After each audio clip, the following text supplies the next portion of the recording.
کہتا کہ ابو القاسم واپس چلے جائیے، اللہ کی قسم آپ کبھی بھی نادان نہ تھے۔ دوسرے دن قریش پھر اسی طرح جمع ہو کر آپ کا ذکر کر رہے تھے کہ آپ نمودار ہوئے، دیکھتے ہی سب ایک جان ہو کر ایک آدمی کی طرح آپ پر پل پڑے اور آپ کو گھیر لیا۔ پھر میں نے ایک آدمی کو دیکھا کہ اس نے گلے کے پاس سے آپ کی چادر پکڑ لی اور بل دینے لگا۔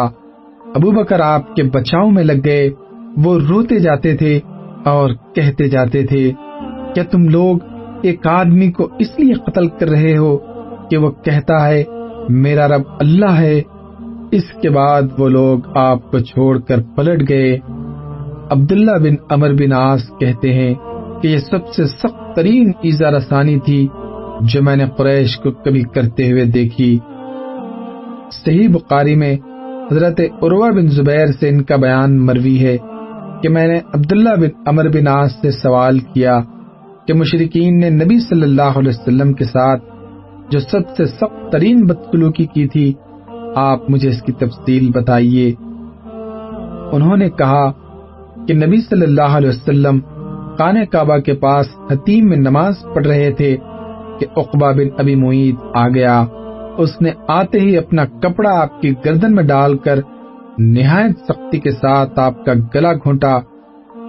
اتنے میں ابو بکر آ پہنچے اور انہوں نے اس کے دونوں کندھے پکڑ کر دھکا دیا اور اسے نبی صلی اللہ علیہ وسلم سے دور کرتے ہوئے فرمایا، تم لوگ ایک آدمی کو اس لیے قتل کر رہے ہو کہ وہ کہتا ہے میرا رب اللہ ہے۔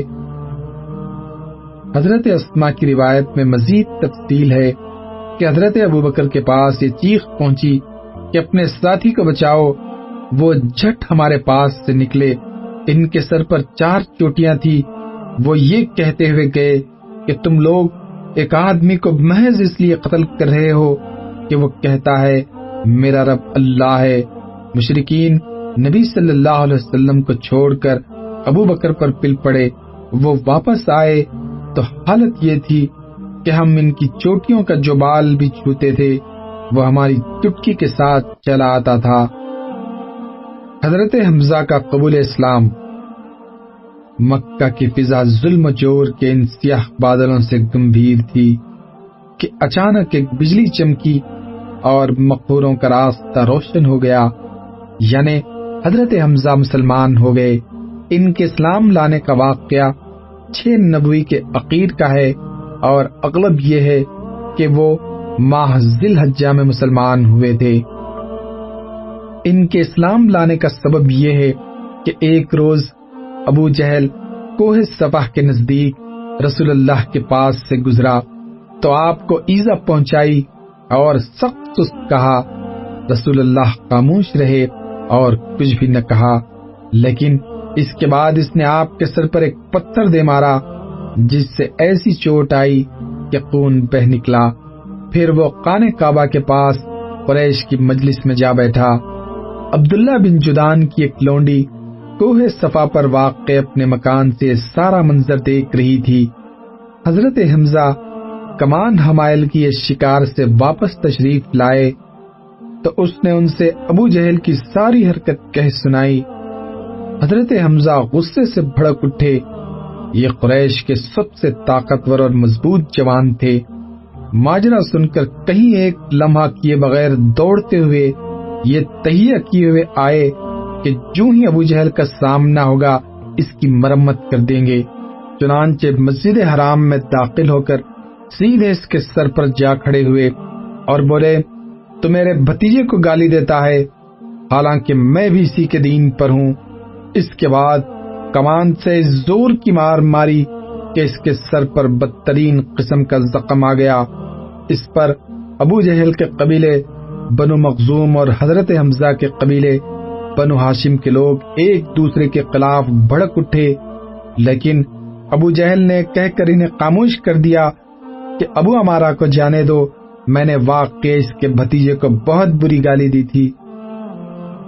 ابتداءً حضرت حمزہ کا اسلام محض اس حمیت کے طور پر تھا کہ ان کے عزیز کی توہین کیوں کی گئی، لیکن پھر اللہ نے ان کا سینہ کھول دیا۔ اور انہوں نے اسلام کا کڑا مضبوطی سے تھام لیا، اور مسلمانوں نے ان کی وجہ سے بڑی عزت و قوت محسوس کی۔ حضرت عمر کا قبول اسلام۔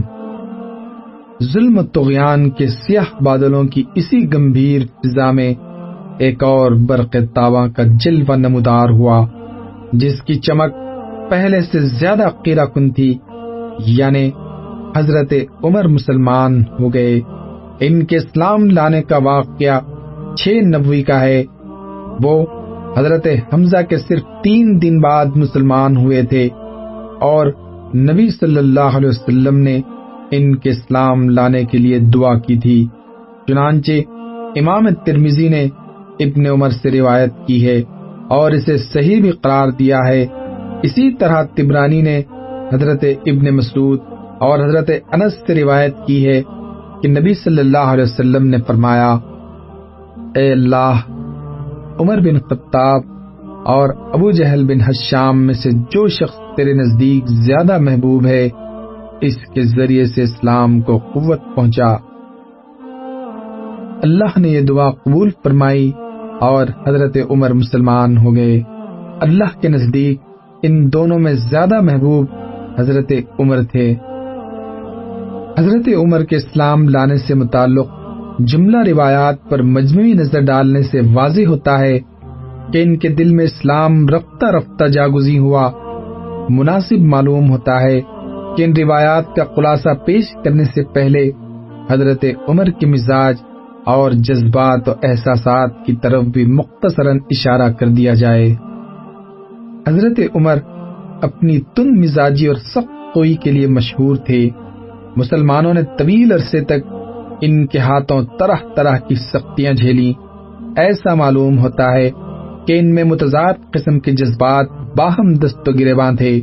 چنانچہ ایک طرف تو وہ آبا و اجداد کی ایجاد کردہ رسموں کا بڑا احترام کرتے تھے اور بلا نوشی اور لہو لعاب کے دل دادا تھے، لیکن دوسری طرف وہ ایمان و عقیدے کی راہ میں مسلمانوں کی پختگی اور مصائب کے سلسلے میں ان کی قوت برداشت کو خوشگوار حیرت و پسندیدگی کی نگاہ سے دیکھتے تھے۔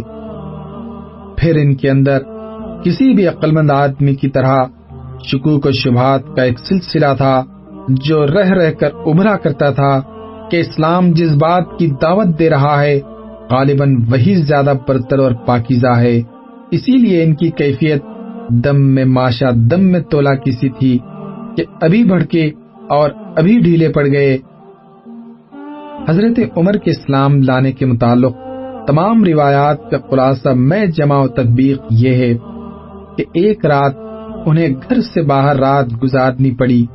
وہ حرم تشریف لائے اور خانہ کعبہ کے پردے میں گھس گئے۔ اس وقت نبی صلی اللہ علیہ وسلم نماز پڑھ رہے تھے اور سورۃ الحاقہ کی تلاوت فرما رہے تھے۔ حضرت عمر قرآن سننے لگے اور اس کی تالیف پر حیرت زدہ رہ گئے۔ ان کا بیان ہے کہ میں نے اپنے جی میں کہا، اللہ کی قسم یہ تو شاعر ہے جیسا کہ قریش کہتے ہیں، لیکن اتنے میں آپ نے یہ آیت تلاوت فرمائی، انہ لقول رسول کریم وما هو بقول شاعر قلیلا ما تؤمنون۔ یہ ایک بزرگ رسول کا قول ہے، یہ کسی شاعر کا قول نہیں، تم لوگ کم ہی ایمان لاتے ہو۔ حضرت عمر کہتے ہیں، میں نے اپنے جی میں کہا، اوہو یہ تو کاہن ہے، لیکن اتنے میں آپ نے یہ آیت تلاوت فرمائی، وَلَا بِقَوْلٍ كَاهٍ قَلِيلًا مَا تَذَكَّرُونَ تَنزِيلًا مِّن رَّبِّ الْعَالَمِينَ۔